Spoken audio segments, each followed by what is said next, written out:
Oke, Assalamualaikum warahmatullahi wabarakatuh. Perkenalkan, nama saya Arina Amir, NIM 1860048 kelas B.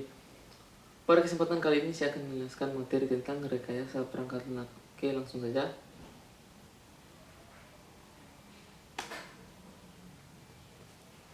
Sejarah software engineering. Istilah software engineering digunakan pertama kali pada akhir 1950-an dan pada awal 1960-an. Saat itu masih terdapat perdebatan tajam mengenai aspek engineering dari pengembangan perangkat lunak.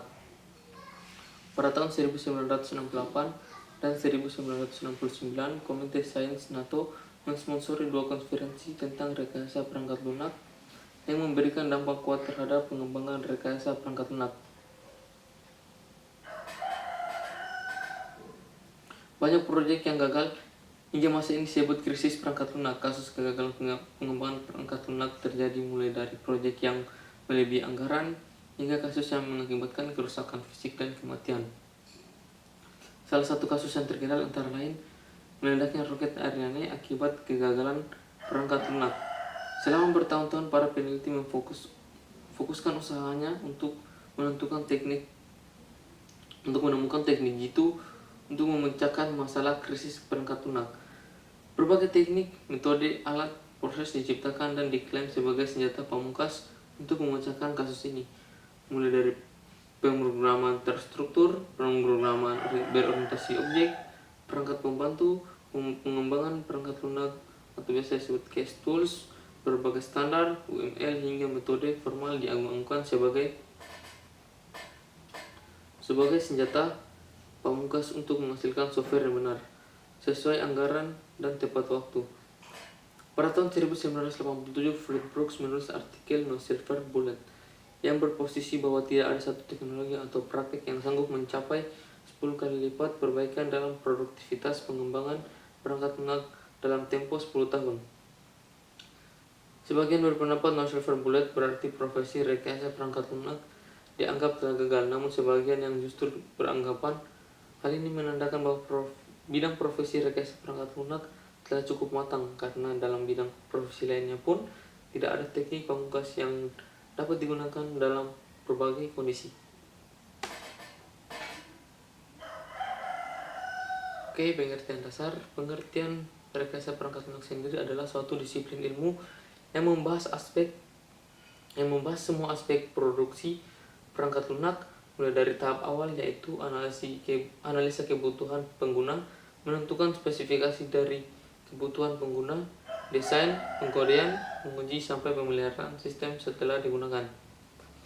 Dari penelitian ini jelaslah bahwa rekayasa perangkat lunak tidak hanya berhubungan dengan cara pembuatan program komputer.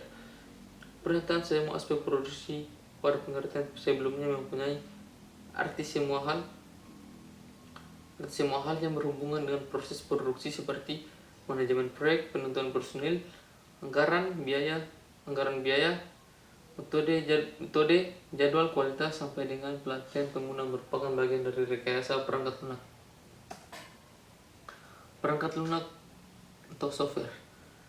Perangkat lunak merupakan program-program komputer dan dokumentasi yang saling berkaitan. Rekayasa perangkat lunak berasal dari dua kata, yaitu software atau perangkat lunak dan engineering atau rekayasa. Perangkat lunak atau software adalah source code pada suatu program atau sistem perangkat lunak. Tidak hanya dokumentasi terhadap source kode, tapi juga dokumentasi terhadap sesuatu yang dibutuhkan selama pengembangan, instansi, penggunaan, dan pemeliharaan sebuah sistem. Engineering atau rekayasa adalah aplikasi terhadap pendekatan sistematis yang berdasar atas ilmu pengetahuan dan matematis serta aplikasi tentang produksi terhadap struktur, mesin, produk, proses, atau sistem. Rekayasa perangkat lunak adalah suatu disiplin rekayasa yang berkonsentrasi terhadap seluruh aspek.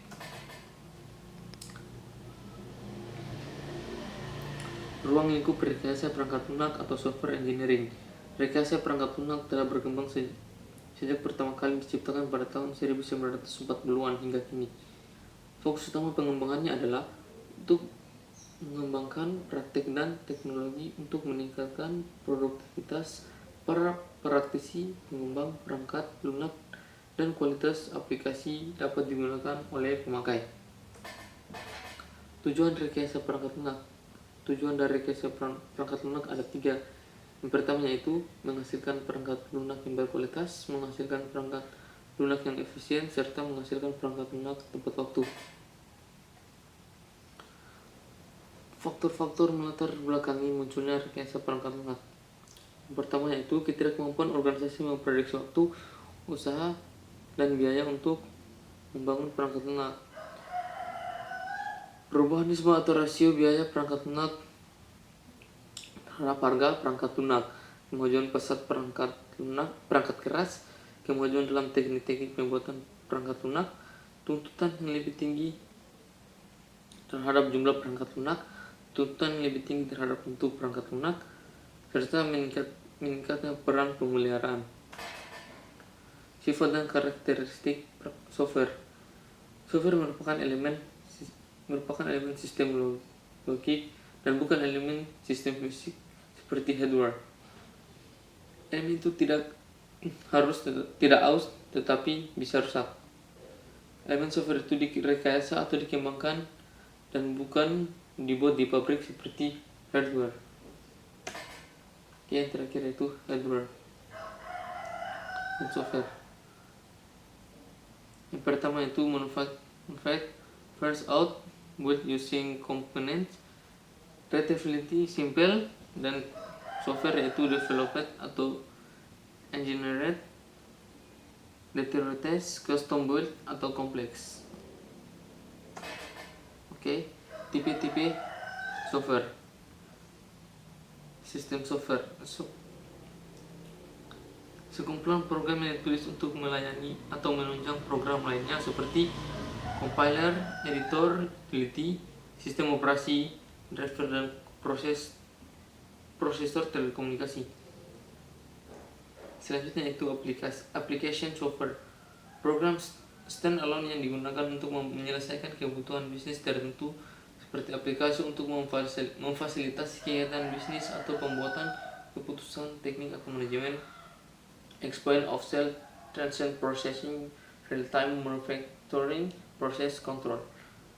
Dan yang terakhir yaitu engineering and scientific software. Software yang didirikan dengan algoritma numerik.